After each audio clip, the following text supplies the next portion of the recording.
दादी, आज हम आपके लिए लेकर आए हैं संतोषी माता व्रत कथा। शुक्रवार व्रत कथा। कथा प्रारंभ करने से पहले हम आपसे कह रहे हैं, हमारे चैनल को लाइक शेयर सब्सक्राइब जरूर करें और कमेंट में जय संतोषी माँ अवश्य लिखें। और हाँ, इस कहानी को लास्ट तक ज़रूर सुने। अगर आप नहीं सुनोगे तो आपको पाप भी लग सकता है, क्योंकि कभी भी कोई भी कहानी हम पढ़ रहे हो तो उसको बीच में बिल्कुल भी नहीं छोड़ना चाहिए। तो चलिए जानते हैं कथा के बारे में। शुक्रवार के दिन माँ संतोषी का व्रत पूजन किया जाता है। इस पूजा के दौरान माता की आरती, पूजन तथा अंत में माता की कथा सुनी जाती है। शुक्रवार के दिन की जाने वाली संतोषी माता व्रत कथा। एक बुढ़िया थी, उसके 7 बेटे थे। 6 कमाने वाले थे जबकि एक निकम्मा था। बुढ़िया 6 बेटों की रसोई बनाती, भोजन कराती और उनसे जो कुछ जूठन बचती वह 7वें को दे देती। एक दिन वह अपनी पत्नी से बोला, देखो मेरी माँ को मुझ पर कितना प्रेम है। वह बोली, क्यों नहीं, सबका झूठा जो मुझको खिलाती है।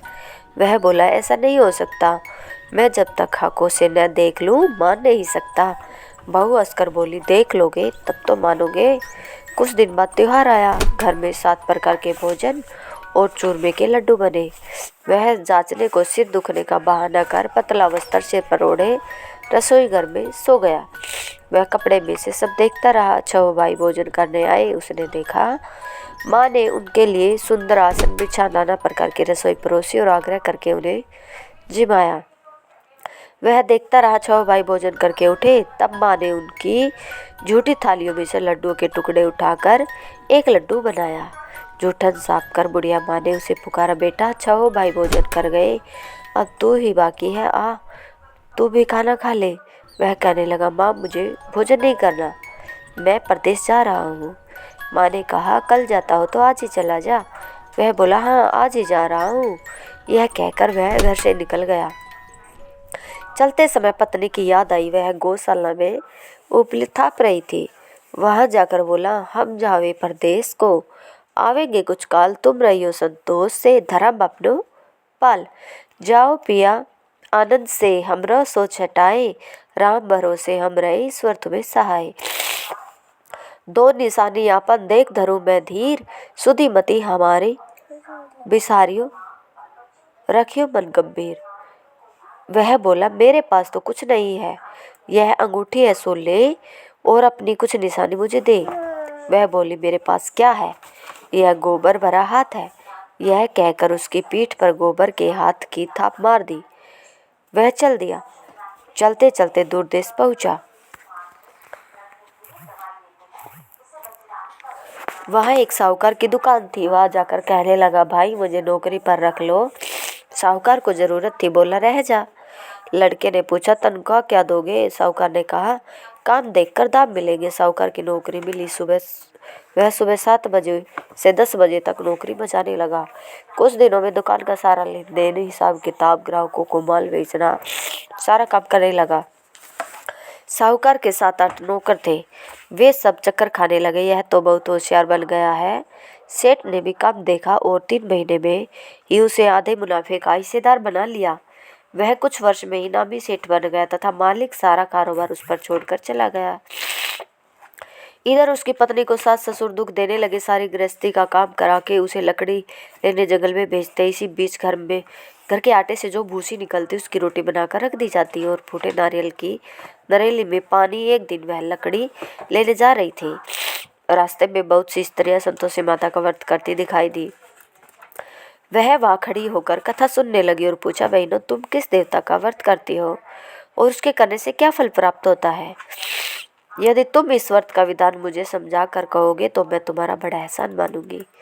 तब उनमें से एक स्त्री बोली, सुनो, यह संतोषी माता का व्रत, इसके करने से निर्धनता दरिद्रता का नाश होता है और जो कुछ मन में कामना हो सब संतोषी माता की कृपा से पूरी होती है। तब उसने उसे व्रत की विधि पूछी। वह भक्तनी स्त्री बोली, 100 आने का गुड़ चना लेना, इच्छा हो तो 5 आने का लेना, या 1.25 रुपये का सहूलियत अनुसार लाना। बिना परेशानी और श्रद्धा व प्रेम से जितना भी बन पड़े सवाए लेना। प्रत्येक शुक्रवार को निराहार रह कर कथा सुनना, इसके बीच कर्म नहीं टूटे। लगातार नियम पालन करना, सुनने वाला कोई न मिले तो घी का दीपक जला उसके आगे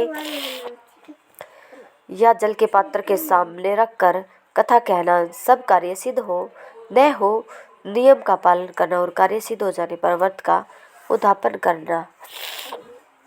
3 मास में माता फल पूरा करती है। यदि किसी के ग्रह खोटे भी हो तो भी माता वर्ष भर में कार्य सिद्ध कर देती है। फल सिद्ध होने पर उद्यापन करना चाहिए, बीच में नहीं। उद्यापन में अढ़ाई से राटे का खाजा तथा इसी परिणाम से खीर तथा चने का साग करना। 8 लड़कों को भोजन कराना, जहाँ तक मिले देवर जेठ भाई बंधु के हो, न मिले तो रिश्तेदारों और पास पड़ोसियों के बुलाना।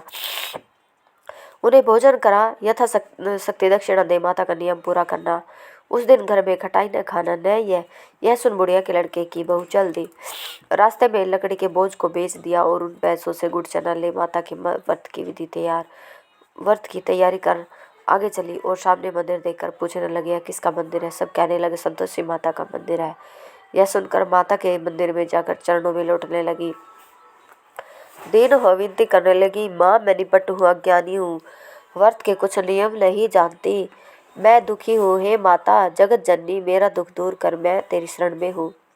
माता को दया आई। एक शुक्रवार बीता के दूसरे को उसके पति का पत्र आया और तीसरे शुक्रवार को उसका भेजा हुआ पैसा आ पहुँचा।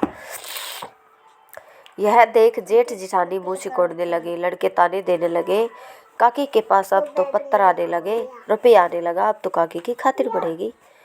बेचारी सरलता से कहती, भैया कागज आवे रुपया आवे, हम सब के लिए अच्छा है।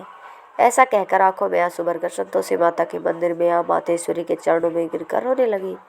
माँ मैंने तुमसे पैसा कम मांगा है, मुझे पैसे से क्या काम है, मुझे तो अपने सुहाग से काम है, मैं तो अपने स्वामी के दर्शन मांगती हूँ। तब माता ने प्रसन्न होकर कहा, जा बेटी तेरा स्वामी आएगा। यह सुनकर खुशी से बावली होकर घर में जा काम करने लगी। अब संतोषी माँ विचार करने लगी, इस भोली पुत्री को मैंने कह तो दिया कि तेरा पति आएगा, लेकिन कैसे? वह तो इसे सोपन में भी याद नहीं करता है, उसे याद दिलाने को मुझे ही जाना पड़ेगा। इस तरह माता जी उस बुढ़िया के बेटे के पास जा सोपन में प्रकट हो कहने लगी, साहूकार के बेटे सो रहा है या जागता है? वह कहने लगा, माता सोता भी नहीं हूँ और जागता भी नहीं हूँ, कहो क्या आज्ञा है? माँ कहने लगी, तेरे घर वार कुछ है कि नहीं? वह बोला, मेरे पास सब कुछ है, माँ बाप और बहू है, क्या कमी है? माँ बोली, बोले पुत्र तेरी बहू बहुत कष्ट उठा रही है, तेरे माँ बाप उसे परेशानी दे रहे हैं, वह तेरे लिए तरस रही है, तू उसकी सुधि ले। वह बोला, हाँ माता जी यह तो मालूम है, परंतु जाऊं तो कैसे? परदेश की बात है, लेन देन का कोई हिसाब नहीं है, कोई जाने का रास्ता नहीं आता नजर, कैसे चला जाऊं? माँ कहने लगी, मेरी बात मान, सवेरे नहा धोकर संतोषी माता का नाम ले, घी का दीपक जला, दंडवत कर दुकान पर जा बैठ। देखते देखते सारा लेन देन चुक जाएगा, जमा का माल बिक जाएगा, सांझ होते होते धन का भारी ढेर लग जाएगा। अब बूढ़े की बात मानकर वह नहा धोकर संतोषी माता को दंडवत घी का दीपक जला दुकान पर जा बैठा। थोड़ी देर में देने वाले रुपया लाने लगे, लेने वाले हिसाब लेने लगे। कोठे में भरे सामान के खरीदार नगद दाम दे सौदा करने लगे। शाम तक धन का भारी ढेर लग गया। मन में माता का नाम ले चमत्कार देख प्रसन्न हो घर ले जाने के वास्ते गहना कपड़ा सामान खरीदने लगा, जहाँ से निपट तुरंत घर को रवाना हुआ।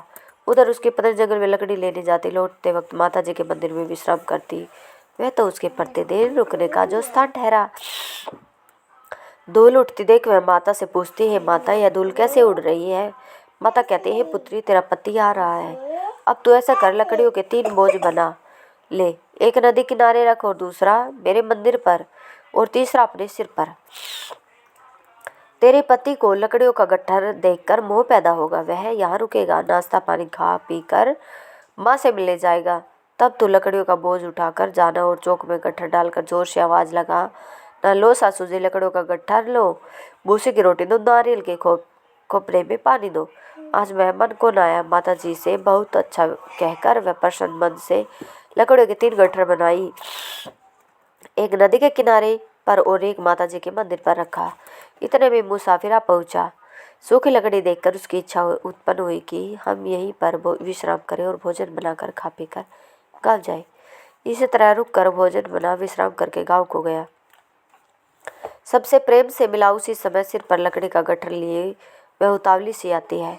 लकड़ियों का भारी बोझ आंगन में डालकर जोर से 3 आवाज देती है, लो सासू जी, लकड़ियों का गट्ठा लो, भूसी की रोटी दो, आज मेहमान कौन आया है। यह सुनकर उसकी सास बाहर आकर अपने दिए हुए कष्टों को भुलाने हेतु कहती है, बहू ऐसा क्यों कहती है, तेरा मालिक ही तो आया है। आ बैठ, मीठा भात खा, भोजन कर, कपड़े गहने पहन। उसकी आवाज़ सुन उसका पति बाहर आता है।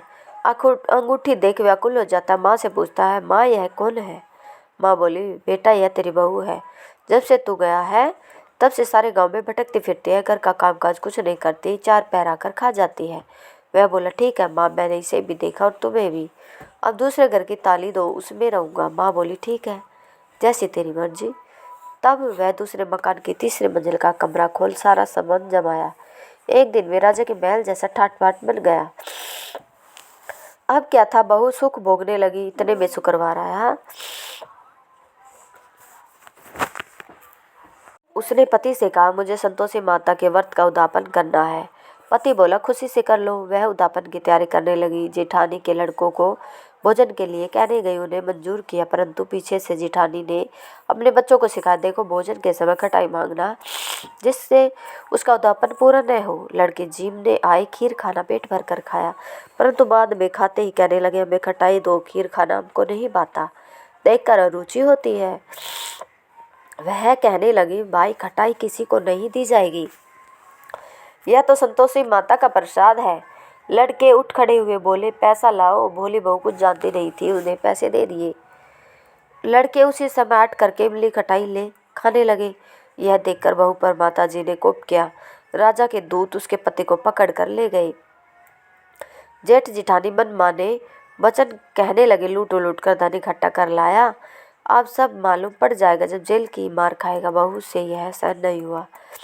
रोतो ही माता जी के मंदिर में गई, कहने लगी, हे माता तुमने क्या किया। आशा कर अब भक्तों को रुलाने लगी। माता बोली, बेटी तूने उद्यापन करके मेरा व्रत भंग किया। वह कहने लगी, माता मैंने कुछ अपराध किया, मैंने तो भूल से लड़कों को पैसे दे दिए, मुझे क्षमा करो, मैं फिर तुम्हारा उद्यापन करूंगी। माँ बोली, अब तू भूल मत करना। वह कहती है, भूल नहीं होगी, अब बताओ मैं वे कैसे आवेंगे। माँ बोली, जा पुत्री, तेरा पति तुझे रास्ते में आता मिलेगा। वह निकली, राह में पति आता मिला। वह पूछी, कहाँ गए थे। वह कहने लगा, इतना धन जो कमाया है उसका टैक्स राजा ने मांगा था, वह भरने गया था। वह प्रसन्न हो बोली, भला हुआ, अब घर चलो। कुछ दिन बाद फिर शुक्रवार आया। वह बोली, मुझे फिर से माता का उद्यापन करना। पति ने कहा, करो। बहू फिर से जेठ के लड़कों को भोजन कराने को कहने गई। जेठानी ने 1-2 बातें सुनाई और सब लड़कों को सिखाने लगी, तुम सब लोग पहले की तरह खटाई मांगना। लड़के भोजन से पहले ही कहने लगे, हमें खीर नहीं खानी, हमारा जी बिगड़ता है, कुछ खटाई खाने को दो। वह बोली, खटाई किसी को नहीं दी जाएगी, आना हो तो आ जाओ। वह ब्राह्मण के लड़के लाकर भोजन कराने लगी। यथाशक्ति दक्षिणा दे की जगह एक फल उन्हें दिया। संतोषी माता प्रसन्न हुई। माता की कृपा होते ही 9वें मास में उनके चंद्रमा के समान पुत्र प्राप्त हुआ। पुत्र को पाकर प्रतिदिन माता जी के मंदिर को जाने लगी। माँ ने सोचा, यह रोज आती है, आज क्यों नहीं इसके घर चलो। यह विचार कर माता ने भयानक रूप बनाया। गुड़ चने से सना मुख, सूंड ऊपर सूंड के समान होठ, उस पर मक्खियाँ बिन बिन कर रही थी। दहली पर पैर रखते ही उसकी सास चिल्लाई, देखो रे, कोई चुड़ैल डाकिनी चली आ रही है, लड़को इसे भगाओ, नहीं तो किसी को खा जाएगी। लड़के भगाने लगे, चिल्लाकर खिड़की बंद करने लगे। बहू रोशनदान में से देख रही थी, प्रशंसा से पगली बन चिल्लाने लगी, आज मेरी माता जी मेरे घर आई है। वह बच्चे को दूध पिलाने से हटाती है। इतने में सास का क्रोध फूट पड़ा। वह बोली, क्या उतावली हुई, बच्चे को पटक दिया। इतने में माँ के प्रताप से लड़के ही लड़के नजर आने लगे। वह बोली, माँ मैं जिसका व्रत करती हूँ यह संतोषी माता है। सबने माता जी के चरण पकड़ लिए और विनती कर कहने लगे, हे माता हम मूर्ख हैं, अज्ञानी, तुम्हारे व्रत की विधि हम नहीं जानते, व्रत भंग करने पर हमने बड़ा अपराध किया है। जग माता आप हमारा अपराध क्षमा करो। इस प्रकार माता प्रसन्न हुई। बहू को प्रसन्न हो, जैसा फल दिया वैसा माता सबको दे, जो पड़े उसका मनोरथ पूर्ण हो। बोलो संतोषी माता की जय। कथा सुनने के लिए सभी का धन्यवाद।